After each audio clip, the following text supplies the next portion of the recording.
जय हिंद दोस्तों, हिंदी पाठशाला में आपका स्वागत है। आज हम हिंदी का नया प्रकरण क्रिया के बारे में जानेंगे। क्रिया को अंग्रेजी में वर्ब कहते हैं। ये पार्ट ऑफ स्पीच का एक महत्वपूर्ण भाग है। तो चलिए जानते हैं क्रिया क्या होती है, किस तरह से वाक्य में क्रिया की पहचान की जाती है।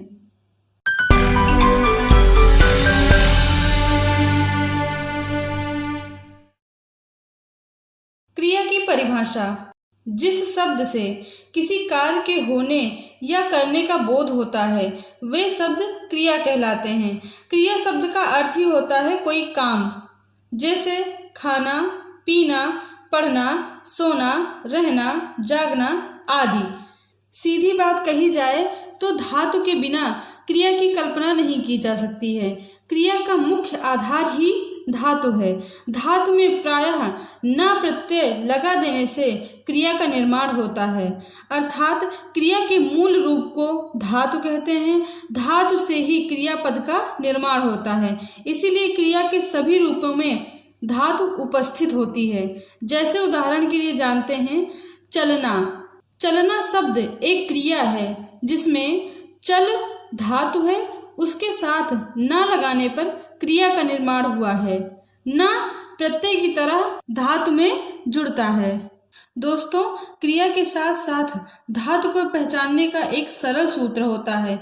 यदि किसी शब्दांश में न लगाकर देखें और न लगाने पर क्रिया बने तो समझना चाहिए कि वह शब्दांश धातु है। जैसे पढ़ना एक क्रिया है जिसमें पढ़ एक धातु है और ना प्रत्यय के रूप में शब्दांश या धातु में जुड़ा है। तो चलिए दोस्तों, अब हम जानते हैं कि क्रिया के कुल कितने भेद हैं और किस तरह से उनकी पहचान होती है। क्रिया के कर्म के अनुसार या रचना की दृष्टि से दो भेद होते हैं। पहला भेद है सकर्मक क्रिया और दूसरा भेद है अकर्मक क्रिया। तो चलिए जानते हैं क्रिया का पहला भेद सकर्मक क्रिया। सकर्मक क्रिया को अंग्रेजी में ट्रांसिटिव वर्ब कहते हैं। सकर्मक शब्द की बात की जाए तो सा का अर्थ होता है सहित, यानी साथ में।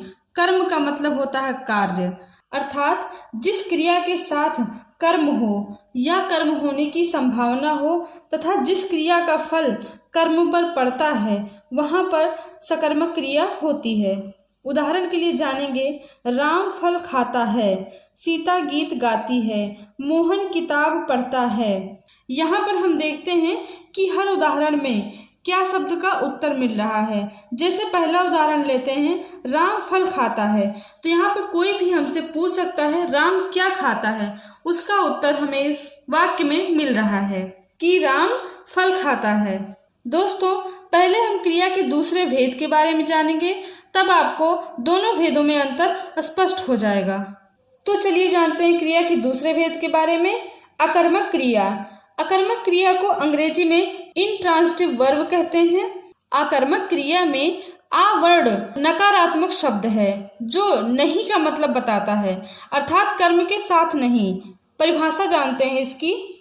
अकर्मक क्रिया के साथ कोई भी कर्म नहीं होता है, अर्थात फल कर्ता पर नहीं पड़ता है। जैसे कुछ उदाहरण जानते हैं राधा रोती है। इस वाक्य में क्या हम पूछ सकते हैं कि राधा क्या रोती है? क्या इसका जवाब है आपके पास? नहीं होगा आपके पास। यहाँ पर क्या का उत्तर नहीं मिल रहा है, तो इस वाक्य में अकर्मक क्रिया है।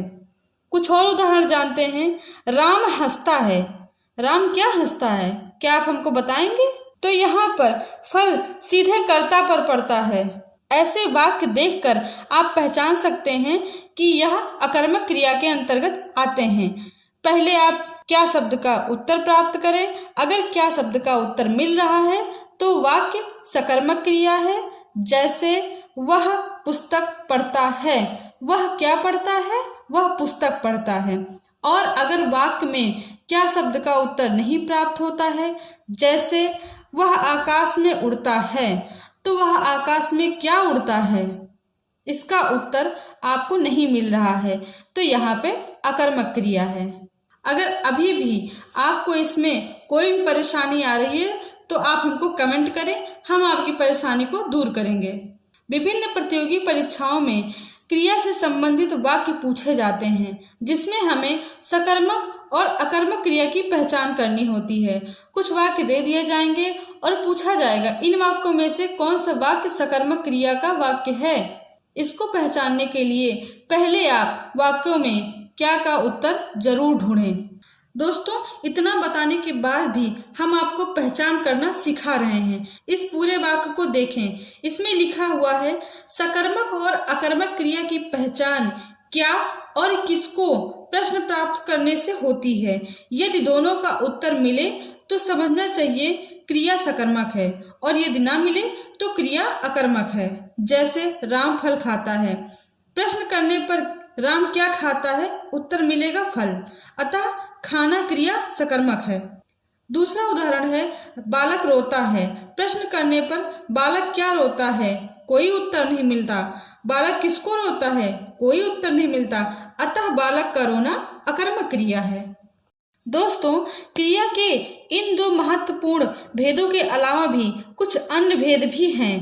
पहली है सहायक क्रिया और दूसरी है द्विकर्मक क्रिया, तीसरी है संयुक्त क्रिया और चौथी है पूर्वकालिक क्रिया। इसके अलावा भी कुछ अन्य क्रियाएं भी हैं, परंतु ये कुछ महत्वपूर्ण क्रियाएं हैं जो प्रतियोगी परीक्षाओं की दृष्टि से महत्वपूर्ण हैं। पहली है सहायक क्रिया, जिसको अंग्रेजी में हेल्पिंग वर्ब कहते हैं। हेल्पिंग वर्ब तो पढ़ा ही होगा, तो चलिए जानते हैं हिंदी में इसके बारे में। सहायक क्रिया मुख्य क्रिया के साथ प्रयुक्त होकर अर्थ को स्पष्ट और पूर्ण करने में सहायता करती है, अर्थात मुख्य क्रिया के अर्थ को स्पष्ट करने वाली क्रिया सहायक क्रिया कहलाती है।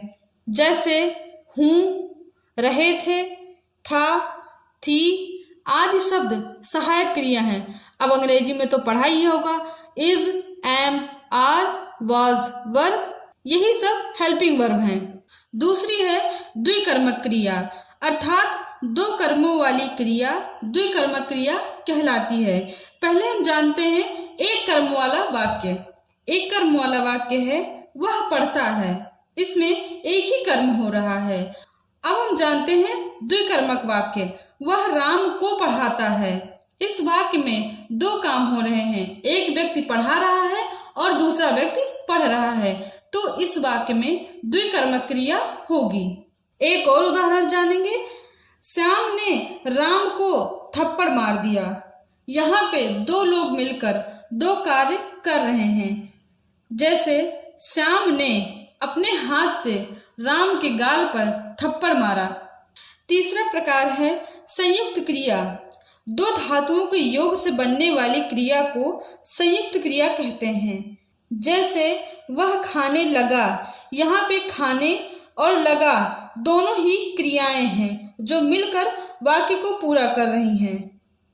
चौथी है पूर्वकालिक क्रिया।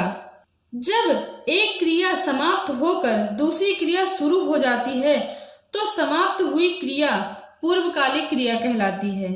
जैसे उदाहरण से जानते हैं हम, वह नहाकर भोजन करता है। वह अभी तुरंत नहाया है और अब भोजन करने जा रहा है। इस वाक्य का सीधा अर्थ यही निकलता है। इस वाक्य में पूर्वकालिक क्रिया है। एक और उदाहरण जानते हैं, वह पढ़कर सो गया। अभी तुरंत वह पढ़ा और सो गया, इसमें पूर्वकालिक क्रिया है। तो ये रहे क्रिया के कुछ अन्य भेद। क्रिया के तो बहुत सारे भेद हैं, परंतु ये कुछ महत्वपूर्ण भेद हैं जो प्रतियोगी परीक्षाओं में आपकी सहायता करेंगे। दोस्तों, अब हम क्रिया के बाद आपको क्रिया से संबंधित वाच्य और काल के बारे में नेक्स्ट वीडियो में पढ़ाएंगे। तो दोस्तों, अब हम आपको नेक्स्ट वीडियो में मिलेंगे। धन्यवाद दोस्तों।